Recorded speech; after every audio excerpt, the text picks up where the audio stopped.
Briahna Joy Gray is the National Press Secretary for the Bernie Sanders 2020 campaign, and she had an appearance on Al Sharpton's MSNBC show. Now, Al Sharpton seems to be getting big on Bernie Sanders.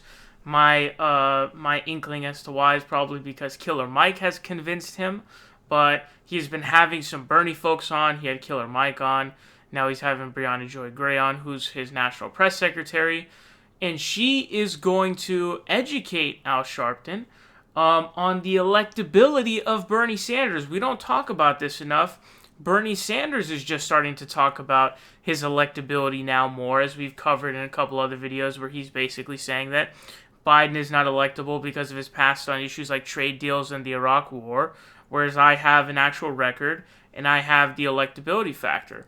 So I want you guys to check this out, and we're going to come back and talk about it.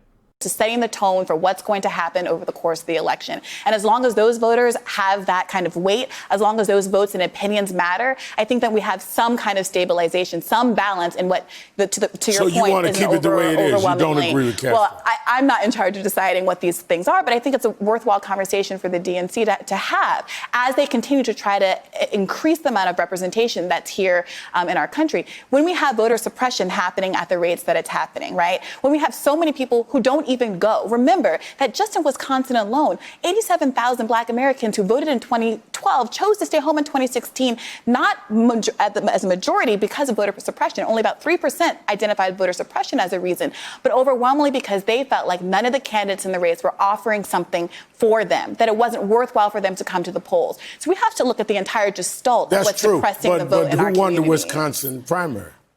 Look, Bernie Sanders. Who won the Wisconsin Bernie Sanders primary? is incredibly So you're saying popular. had he been the nominee, he would have been able to bring those voters out? That is our contention. Look, when you look at those swing states that we needed in 2016, and even more crucially, when you look at Obama to Trump districts, Bernie Sanders is out fundraising there by orders of magnitude compared to everyone else in the field. This is part of the electability case. Bernie Sanders isn't just the person who is going to provide universal health care for all Americans, who's going to cancel all student debt, which no one else in this race is advocating for, who has a plan to cancel medical debt, which no one else in this race is advocating for. He is the strongest candidate to win because the people and the places that we need to win like him and they trust him. All right. Listen, man, we need to hammer this home much more than we have so far, which is that Bernie Sanders is by far and away the most electable candidate, okay?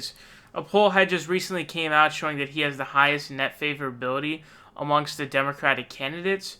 The general election polls between he and Donald Trump back in 2016 had him just blowing Trump out of the water, obviously. He still often in most states has the best numbers according to polling data against Donald Trump as it is right now. But most importantly, if we sort of look at just the way the map goes, if we think about it and we consider that the three states that fell the hardest and really what gave Trump the election was the Rust Belt, that being Michigan, Pennsylvania, and Wisconsin, those were being the three states that she dropped. Now, it's a very obvious reason as to why those states dropped. That was supposed to be the blue wall.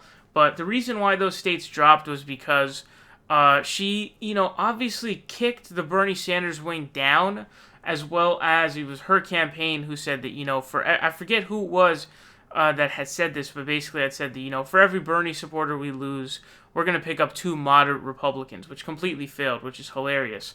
But she was horrifyingly bad on trade deals. She called TPP, the gold standard a bunch of times. She was a big pusher and supporter of that. And, she had all this baggage in addition to that. But when you talk about the Rust Belt, you're talking about people who are losing jobs left and right because of these free trade policies that are, the TPP, NAFTA, etc., etc.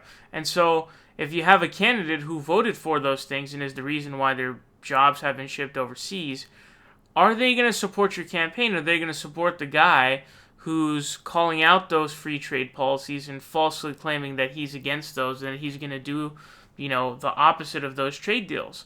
No, they're going to end up voting for Donald Trump because he's the fake populist giving the fake populist rhetoric. Hillary wasn't even down to be a fake. Kamala Harris tried faking being a populist, and that didn't work.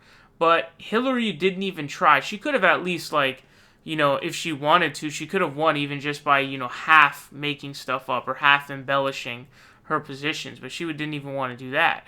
But Bernie Sanders, if he is to be the nominee, will beat Donald Trump in a landslide. I think he picks up Ohio as well. When you think of like steel workers and people who work in factories, jobs being shipped overseas, union workers and healthcare, and coal miners needing healthcare and all this stuff, those people are going to vote for Bernie Sanders. And obviously a lot of those Obama voters who went to Trump were looking for change. Hillary Clinton not only was the opposite of change, she was the status quo personified, but she had a ton of baggage as well, and just everybody hated her. And so Bernie Sanders would take back those voters. And so we need to hammer this home, because there was a recent poll that came out that said a good chunk of voters thought that basically choosing the candidate most electable to beat Donald Trump is the most important thing to them, or it supersedes policy positions for them. So we need to focus on hammering this home. Bernie Sanders himself needs to spend more energy on this, because this is huge for the campaign. And he started to do this, as I mentioned earlier. He started to basically make his case for why it is that his electability is the best. But this is certainly a very important aspect that we simply cannot afford to overlook.